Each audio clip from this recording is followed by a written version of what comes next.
Sa gitna ng nakakaalarmang pagdami ng cyber attacks, pinagtutuunan ngayon ng pansin ng mga eksperto ang kaugnayan nito sa mga aktwal na gulo. Nakatutok si Rafi Tima.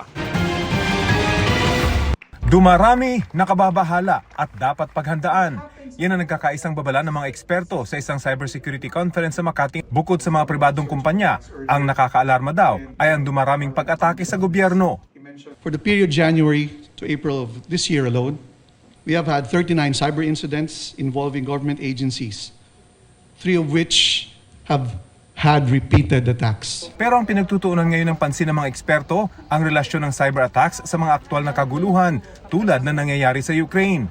Bago ang aktwal na pag-atake sa kanilang teritoryo, cyber attack daw muna ang ginawa ng Russia laban sa Ukraine. Any move that involves a takeover of Taiwan or a takeover of certain portions or the entire South China Sea will have early warning signs in cyberspace. Ang tanong nila, kapag nagkaroon ba ng cyber attack ang China laban sa mga institusyon sa Pilipinas, gagana ba ang Mutual Defense Treaty ng bansa at ng Amerika?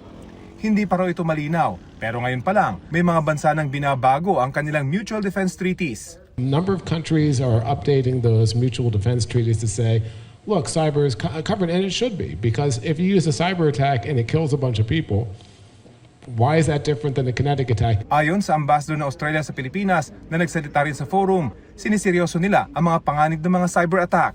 We want to work with you to uphold international law and the rules and norms of responsible state behavior in cyberspace.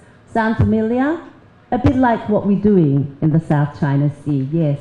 Maging ang Amerika, batid daw na seryoso ang usapin ng cybersecurity. We've increasingly begun building cyber into our defense cooperation.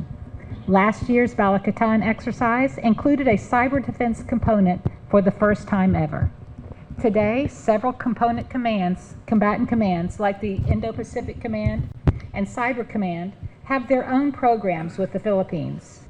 Para sa GMA Integrated News, Rafi Tima, Nakatutok, 24 Oras.